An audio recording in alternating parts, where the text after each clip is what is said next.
Well, here we are with Sherson Lian from Malaysia. Now, you've been touring the Sunshine Coast. Now, I know it's a bit noisy in the background there because we're doing this interview on Skype, and you're at the moment driving from the city of Cairns across to the airport. Is that right?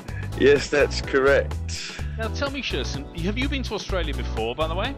No, this is the first time ever in Australia. So let's go back a step. Let's just go back a step. Mm-hmm. What were your expectations, right? You know, you're coming to Australia, you're invited to come here as part of the Restaurant Australia Ambassador program and all that sort of stuff, right? So what were your expectations?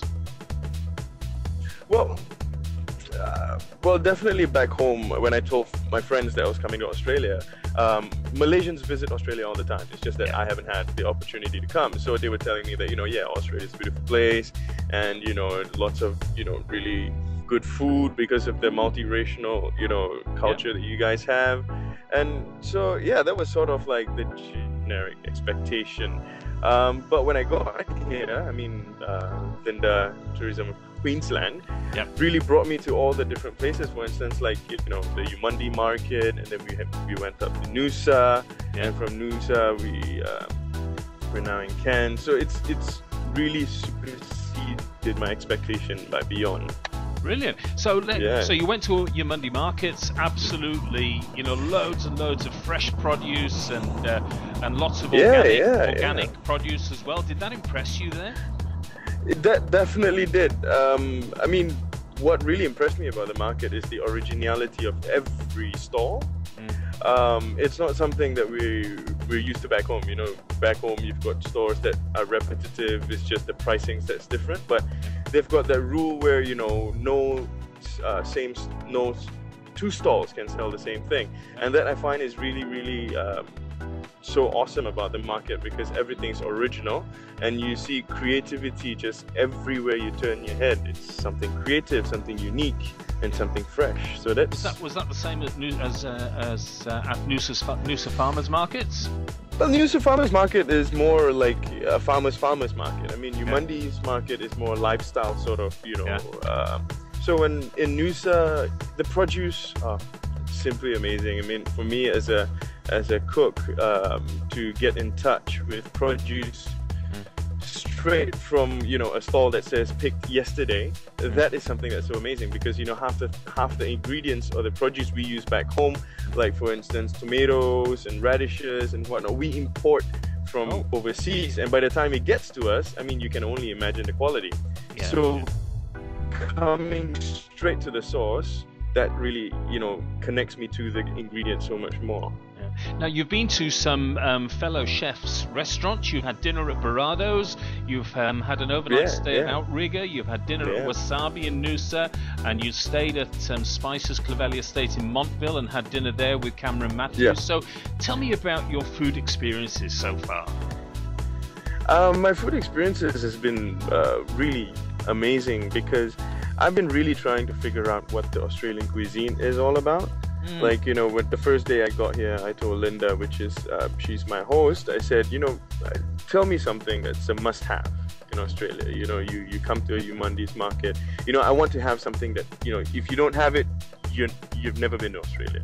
So, but it was kind of hard, because, I still didn't really understand about the Australian cuisine. But after having eaten at all these different chefs' places, and you've got some that are really robust and daring, and some that are really light and fresh, straight picked from the garden, like Chef Cameron style in Spices Clovelly. And then you have Nunu's, which this guy, Chef Nick Holloway, is really all robust and really lots of Asian flavors and strong flavored. So it's two different extremes, but the best thing I noticed that generically everyone has is this pride for local produce. And that's something that is really, really inspiring. I think as a chef, that should be the way to cook. It's quite amazing, and you've hit the nail on the head in a sense in saying it's very hard to say, what is an Australian culinary experience. It's really tough, and that's partly because of the eclectic nature of this country and its multiracialism and so on. If you had to say, without saying the name of the restaurant or anything... don't ask me that. Come on, John. Don't put me in the spot. What was your favourite dish? The one you went, wow. You know, to be frank, I even that I can't answer you because every dish was so different.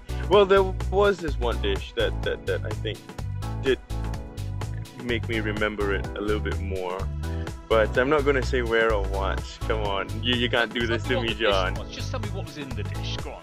Well, it was a really simple dish, really, and to be quite honest, it's of something that I don't usually like to take. It's risotto. Okay. But it was done so well because as Asians, we think of risotto as, you know, just bad rice. Because for us, rice is supposed to be, you know, grainy and loose. But risotto is like mushed up. So we don't really like risottos. But when I had that risotto, it was so smooth, really nice. They put apples in it, so it was a bit sweet, slightly sour. But what was amazing was he had a really nice, fresh, he called it, you know, makeshift sous vide. He said this, that, you know, I don't need expensive equipment, blah blah blah and all that. So he actually sous vide his fish in a bain-marie. So that was really awesome. He flavored the fish. The fish was so tender, so sweet, it almost tasted like crab meat. And he had a nice chorizo foam on it that really just completes the sweet of sweetness from the risotto, the fish. That was really amazing. You're on your way now down to Tasmania for the big event, okay? But then you'll be going back to Malaysia. You're a celebrity chef. You're a host on Asian Food Channel, Astro RTM. You're a chef by profession. You've done so much stuff in Malaysia and in Asia and so on. What's the message you're going to take back about eating and food in Australia to people that you're going to be seeing, and perhaps even on your TV shows in future?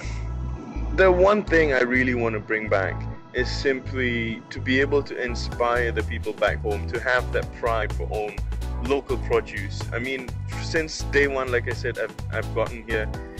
You guys are so proud of what you have, and that's something that's really uniquely Australian.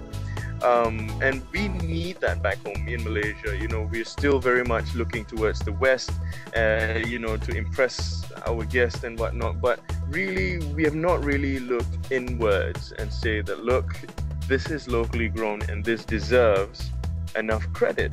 We don't give enough credit to local produce, but we are so goo gaga over foie gras or, you know, queen scallops that comes from Hokkaido and all that. But we don't look inward. So that is something I really want to bring back and try and inspire other chefs or other key people to just have pride for local produce. And then people asking you about, should I go to Australia on holiday and will I get good food there? Oh, that's definite. It's definite. I mean, you don't even have to go to the restaurants to get good food. Just the market gives you such great produce, you know, and that only leads to good food. I mean, once you have great produce, you can't go bad.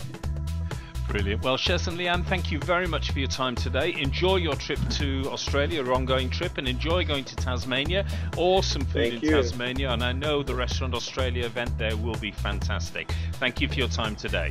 You're most welcome, John. Thank you. Thank you so much.